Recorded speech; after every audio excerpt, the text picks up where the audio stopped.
Every day, new traders log in and immediately try to juggle stocks, crypto, and Forex all at once, usually because they saw a social media post making it look easy.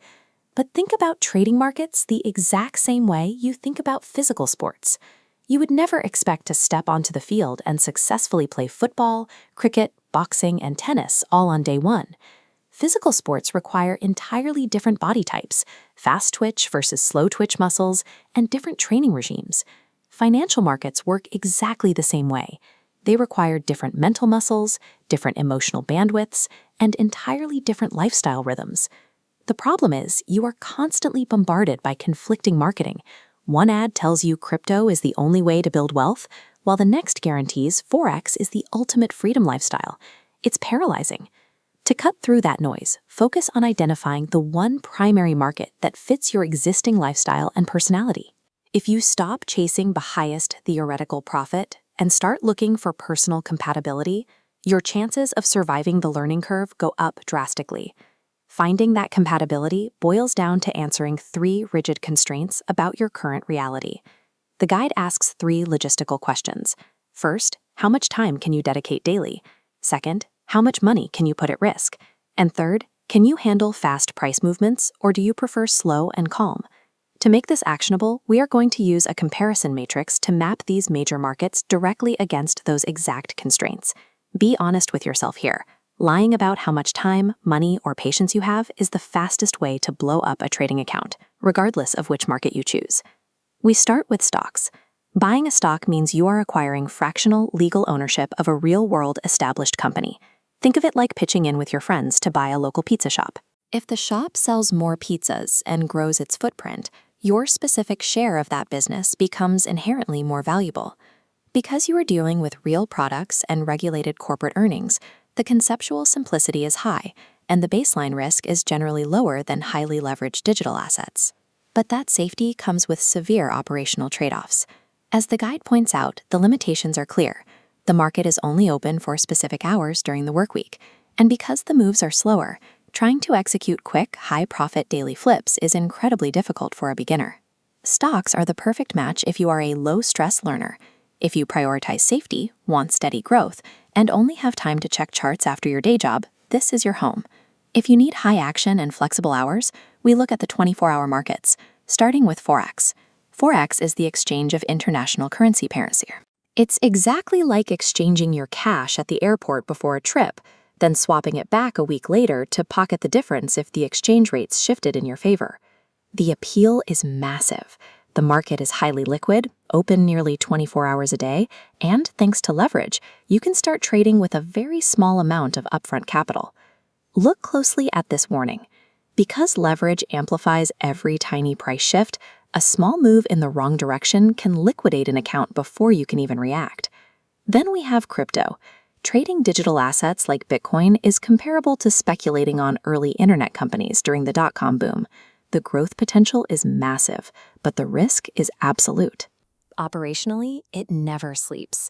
It's fully accessible from your phone 24/7, and it is defined by massive, unconstrained price swings. The psychological toll here is heavy. As the guide points out, this is an ecosystem plagued by scams and hype. The massive volatility will test your emotional control harder than almost anything else. Both Forex and crypto are ideal for the highly disciplined hustler with flexible hours. But if you struggle to cut your losses quickly, these markets will drain your bank account without hesitation. Finally, we reach the advanced tier of the matrix, futures and options. Futures are exactly what they sound like. You sign a contract committing to buy or sell an asset, like 1,000 bushels of wheat, at a specific date in the future, locked in at today's price. Short-term traders are drawn to futures because the markets are incredibly liquid and offer immense leverage, meaning large positions can be controlled with little cash. The guide lists the high danger here. Because of that heavy leverage, losses accumulate with violent speed. Without institutional-level strict risk control, beginners get crushed. Options are slightly different. They give you the right, but not the obligation, to make a trade. It's like paying a small, non-refundable deposit to reserve a house. If the house value skyrockets, you buy it at the locked-in price. If it drops, you just walk away and lose your deposit. While that limited loss sounds great, look at the downside. Options contain an invisible force called time decay. Every day you hold the contract, it loses a little bit of its value. You aren't just fighting price direction, you are actively fighting the clock. Unless you are an analytical optimizer who has already mastered the fundamentals in another asset class, futures and options are a strict stay-away zone for day one. Regardless of which direction you lean, there is one non-negotiable mandate for surviving your first year. As you can see here, you must choose one primary market. Do not mix them. Commit to one market, build one setup, and follow a single dedicated learning path.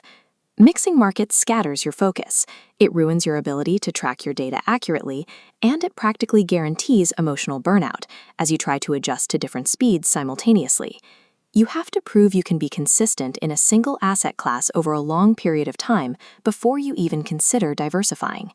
Isolating your focus builds a necessary protective wall between you and the constant chaotic noise of the financial world. Let's bring this to a logical conclusion using a decision tree to answer that final question. Who are you? If your schedule is tight, your stress tolerance is low, and you want to focus purely on learning fundamental company growth, your path leads directly to stocks or crypto spot trading. If you are a fast learner with rigid emotional discipline and you want high-action setups despite having low starting capital, your path points to Forex. And if you are seeking the heavy leverage and complex strategy paths of futures and options, that door stays locked until you have significant proven experience under your belt. Successful market selection functions as a personality test. Your daily habits and risk tolerance determine your success more than any financial projection. The winning market is exclusively the one that preserves your sleep, protects your bankroll, and allows you to execute your strategy with calm consistency. Choose the one that fits you.